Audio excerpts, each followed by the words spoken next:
crafters, this is Yana Smakula for SimonsSaysTM.com. Welcome back for another Yippee for Yana episode.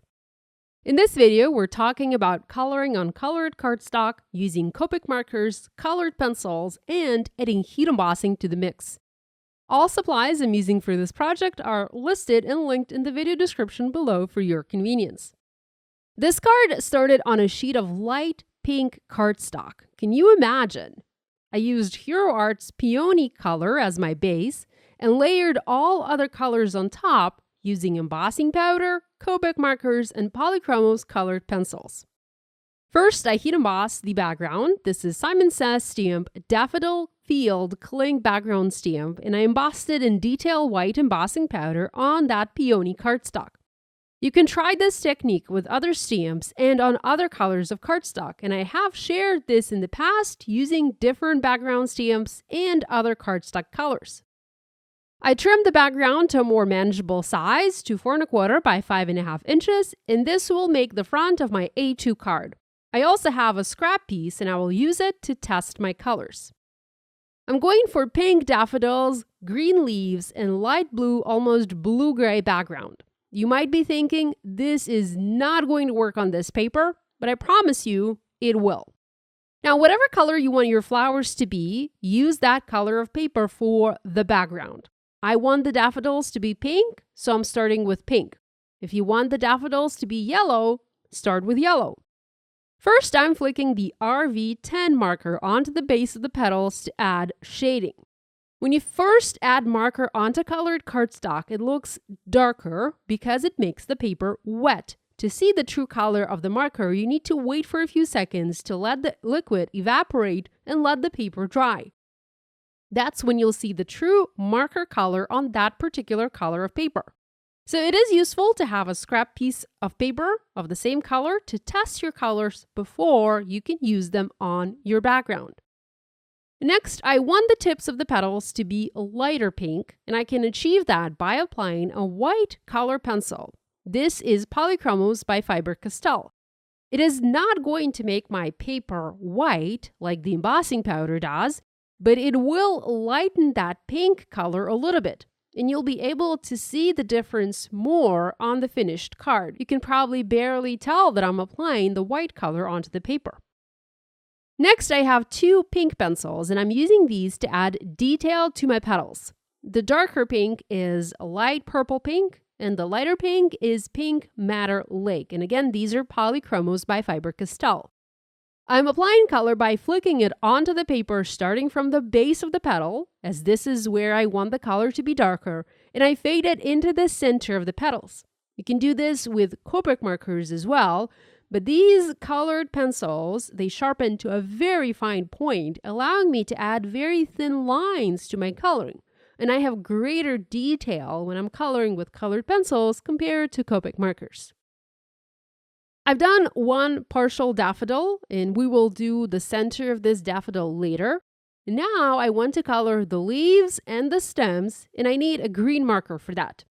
Now, I first tested YG00. It is normally a nice pale green, but when applied onto this pink cardstock, it turns yellow. So that's not going to work here. I needed a green marker that looks green. And YG03 is a better choice as it doesn't change the color and it does look true green on this paper. So I used that color to color all of the leaves and all of the stems green. Now in this instance, I'm using the Copic marker, the green one, to apply the initial layer of color.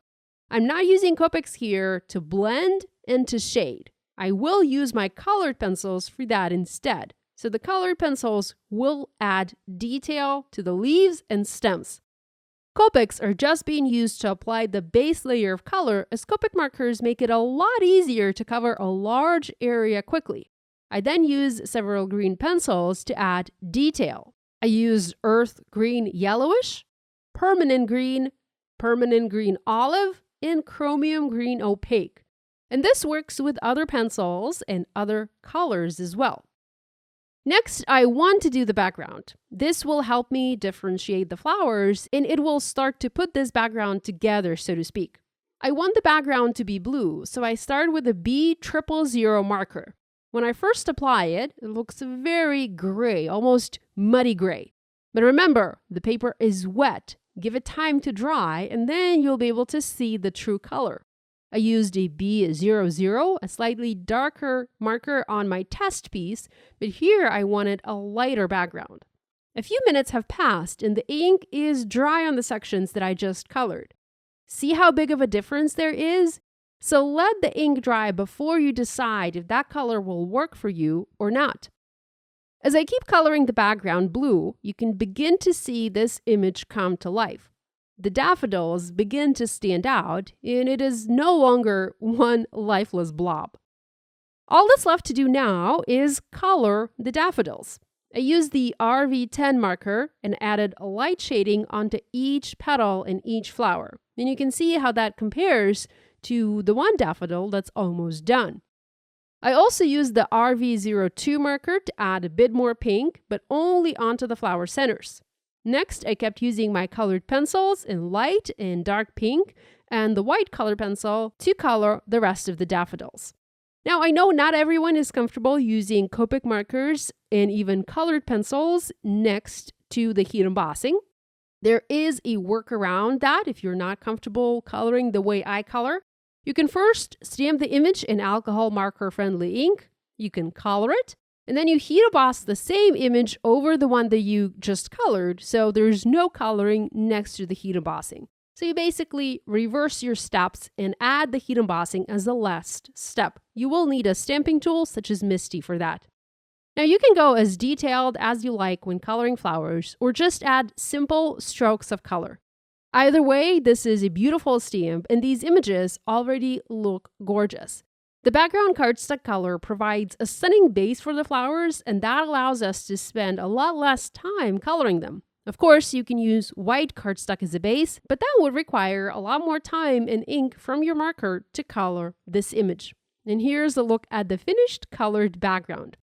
From here, you can use your favorite sentiments to complete the card. I used Simon's pre-printed sentiment strips from the All Things Happy remix and just added that onto the background with foam adhesive.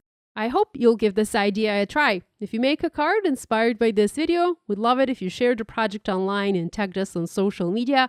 We always enjoy seeing what you make. Thanks so much for joining me today. Love you guys, and I'll see you next time.